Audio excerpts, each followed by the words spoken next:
Leader, we're in position. Copy.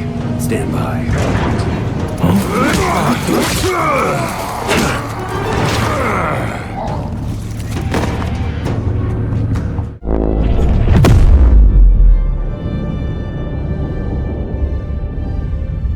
Welcome back, Helldivers, and surprise, surprise, the Illuminate are also back. Now, today we're going to be making a build based on that urban environment. We're going to be going for like a Biohazard Countermeasure team, and yes, for that or more close quarters urban environment. If you're new to this channel, I'm Nomad. I like to make fun, viable builds, usually around a theme. They're not necessarily optimized, but I did say viable, which means they should cover like every facet of what we're going up against, so don't worry about that. And I was going to make this build a little bit earlier, but the Illuminate disappeared for like a day, unfortunately, and I was like, son of a bitch. But they're back again, probably here to stay, obviously, and I'm hoping they roll out even more enemies for us to fight in the Illuminate faction, because right now they're a little bit more on the bare bones side. But sit back, we're more of a relaxed vibe on this channel when we cover Helldivers 2. We're going to start off with the equipment, we're going to talk about the stratagems, and we're going to kind of talk about the playstyle with this build. Now, I will be throwing in there some options, some wiggle room, so what I show on the screen may not necessarily be what I overall like pick. And before we get into the equipment, at the end there, I will do a state of the galaxy, kind of like my recap of what's going on with the game, kind of like some thoughts and feelings about it. Maybe talk a little bit about the warbond overall now that I've unlocked the full thing. But yeah, let's go ahead and jump into the equipment. Now with the equipment, we're starting off with our primary weapon. Because we're in a urban environment and a little bit more of a close quarters type of field of play, we're going to go with one of the SMGs. Also, Hunk, part of the Umbrella Corps security forces, he uses like a SMG or a submachine gun as his like staple weapon most of the time. So we're going to stay in the SMG family. Now, all the SMGs technically can work for this, but I'm going to recommend the Reprimand or the Pummeler. The Defender and the Knight do technically work, but with the Pummeler, it has that additional like lockdown effect because it staggers enemies and it locks them in place. So something like the Elevated Overseer, when they're flying around, you can pop them a few times, that'll stun them in place, and then you can wheel around and shoot their jetpack and take them down really easily. And then yeah, the Voteless and the other Overseer type that are on the ground, they get shredded by low penetration ammunition, so shouldn't have a trouble there taking them out. And then when we talk about the Reprimand, this thing is a chunky boy as far as like the damage it dishes out. 125 damage, medium penetration, 25 in the magazine, which doesn't feel great, and it does also have a kick.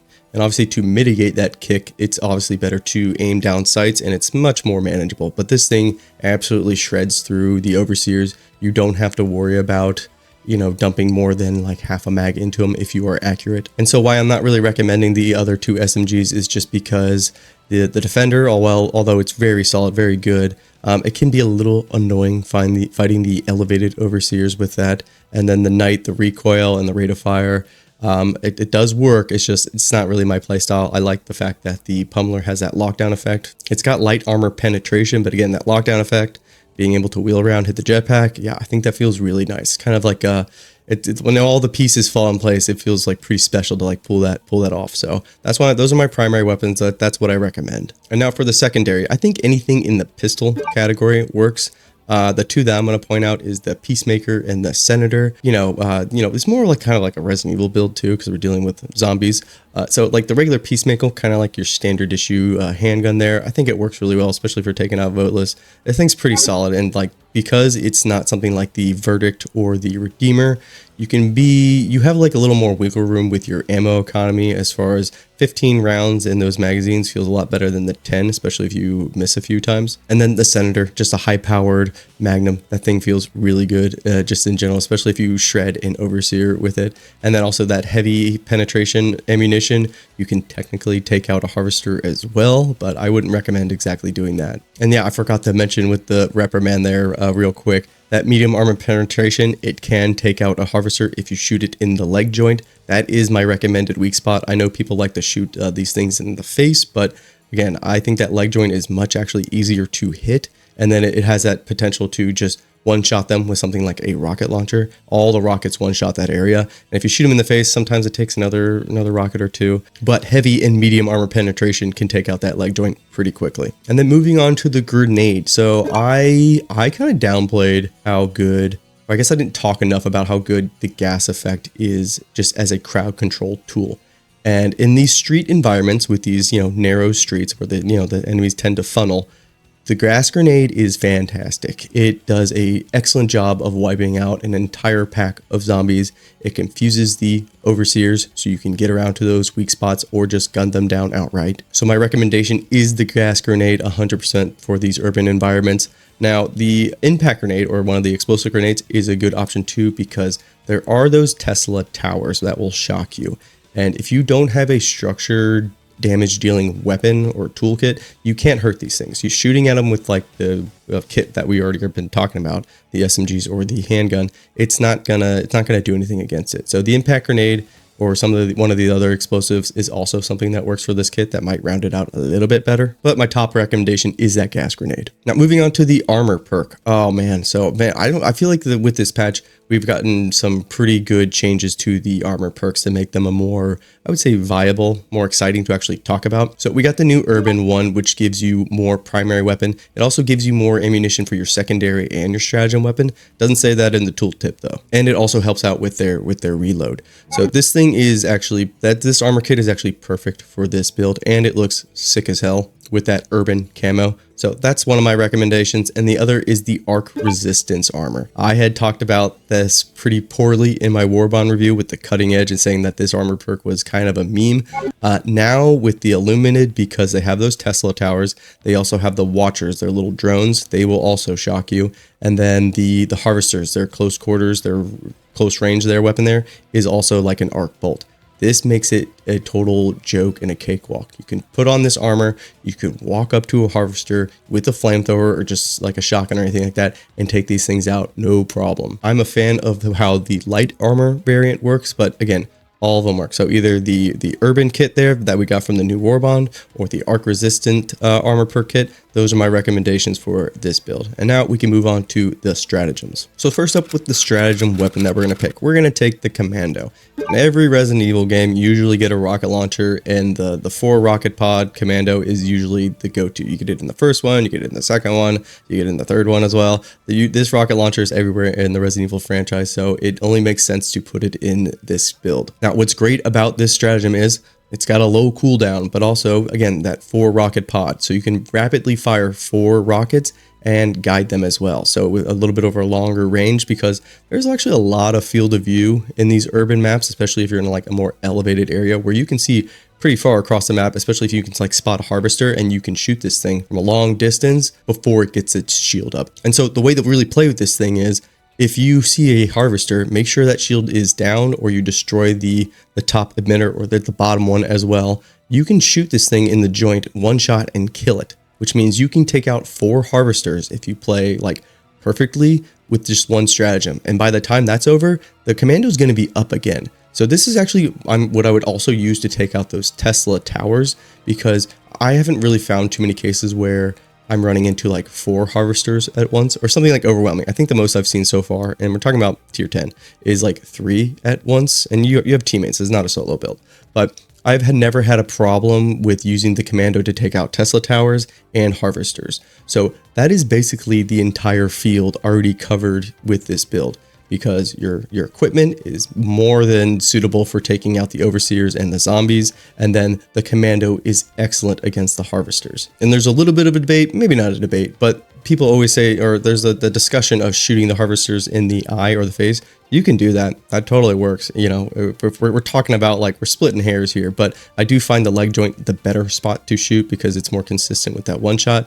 With the faceplate, sometimes it takes more than one, and I don't know why you'd bother with that other than taking the one shot. So just keep that in mind. You can shoot in the face. I'm not that type of content creator for this game. You know, do what you got to do to get these things down. But my recommendation is that leg joint. And then moving on for the commando, we're just going to kind of pick things that I think, again, they fit within the theme, but they also perform pretty well in the urban environment. So the first one is the 500 kg. Every Resident Evil ends up with like a bomb or so, like a facility blowing up, a nuke dropping. So the 500 kg is the closest thing we got to that. This thing is excellent at destroying structures and buildings and just large crowd controls that need to happen. So this is a really solid pick. I actually don't end up using this too much, and I really wouldn't actually recommend using it against the harvesters. I've seen this thing stick into a harvester with no shield and not take it out. So just keep that in mind. I would use this more as like a structure damage or larger crowd control. Obviously, yeah, you can use it against harvesters as well, but if you're going to use this like solely to kill harvesters, I don't really recommend that. And then so next up, my next pick here is the orbital gas. So something about the 500 kg as well in the orbital gas is the way they land. You're never gonna really ever get them caught on like buildings. The 500 kg sometimes it'll come in and hit something that you don't want it to, but more often than not, it does a pretty good job of finding your stratagem, your orbital mark that you put down. But the orbital gas that always comes from above, that is always consistent on where you actually throw it. And so the orbital gas, just like the gas grenade, these tighter streetways, these corridors, you throw it in the middle of one of them and that entire area is locked down. All the zombies that run through it, they're going to be dead.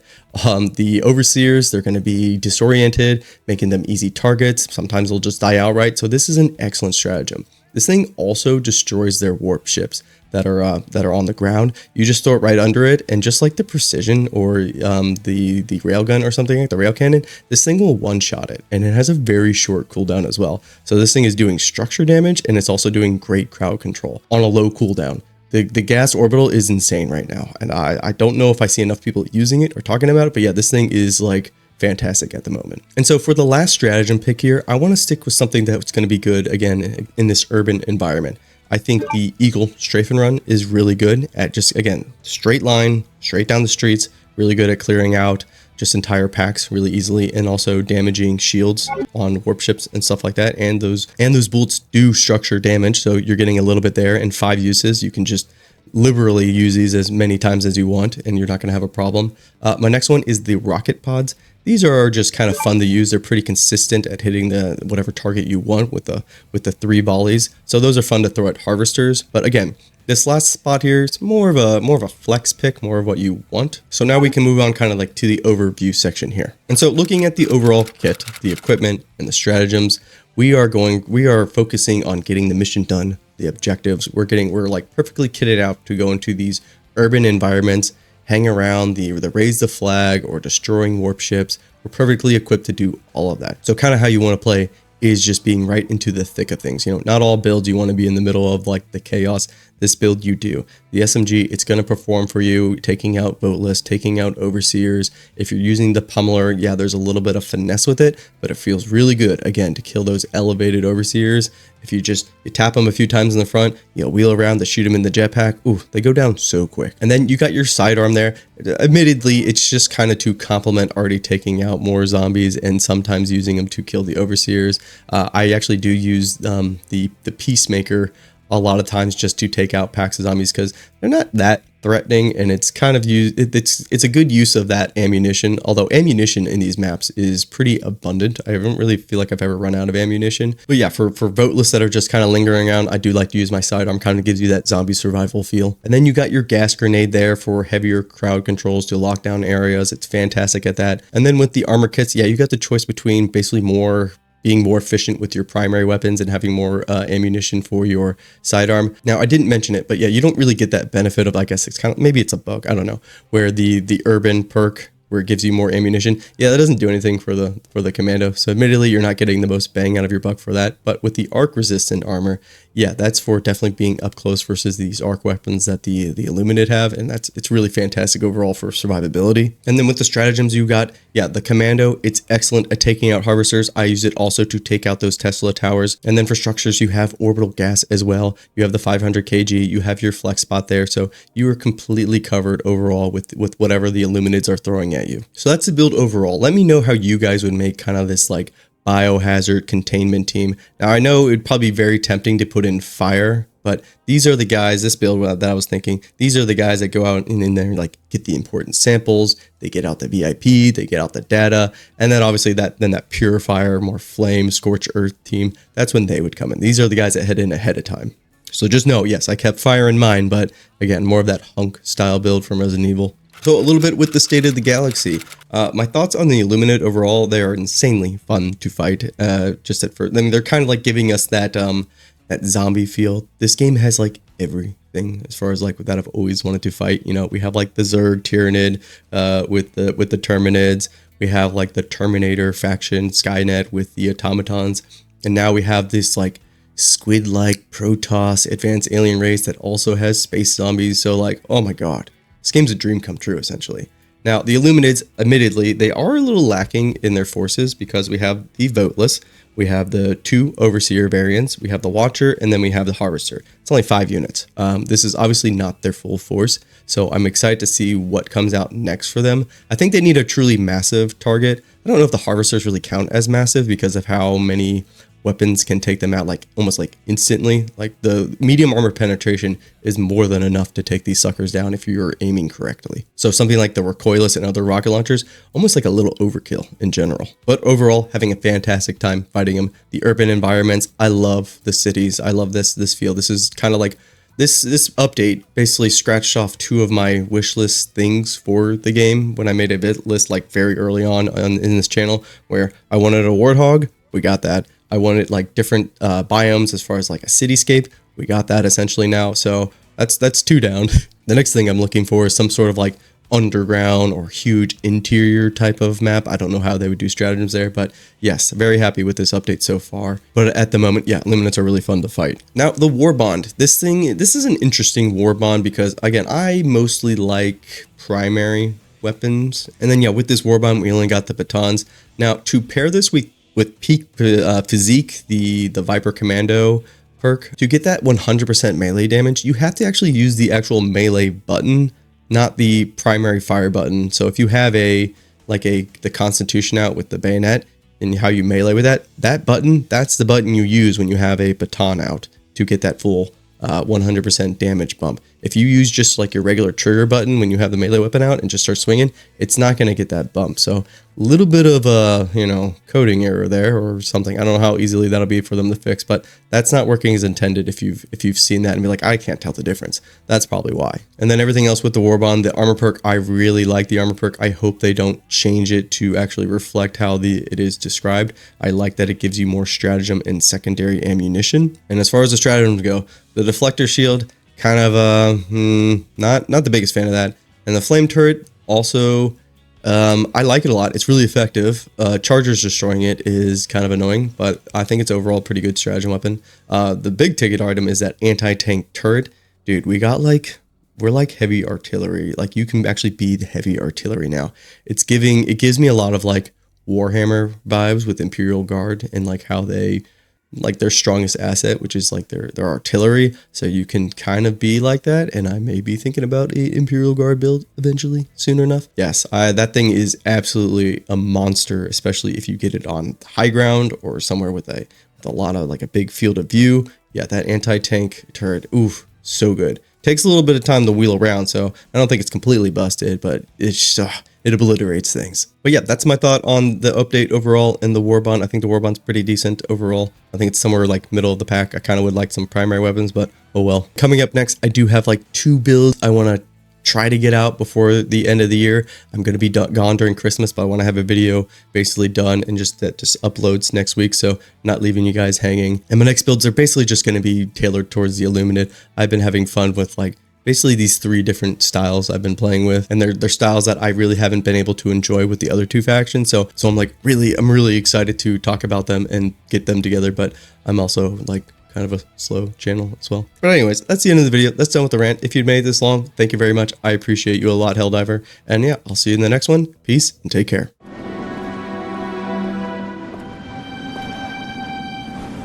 Mission accomplished. The survival rate was 4%, and valuable human resources were lost. But that is war.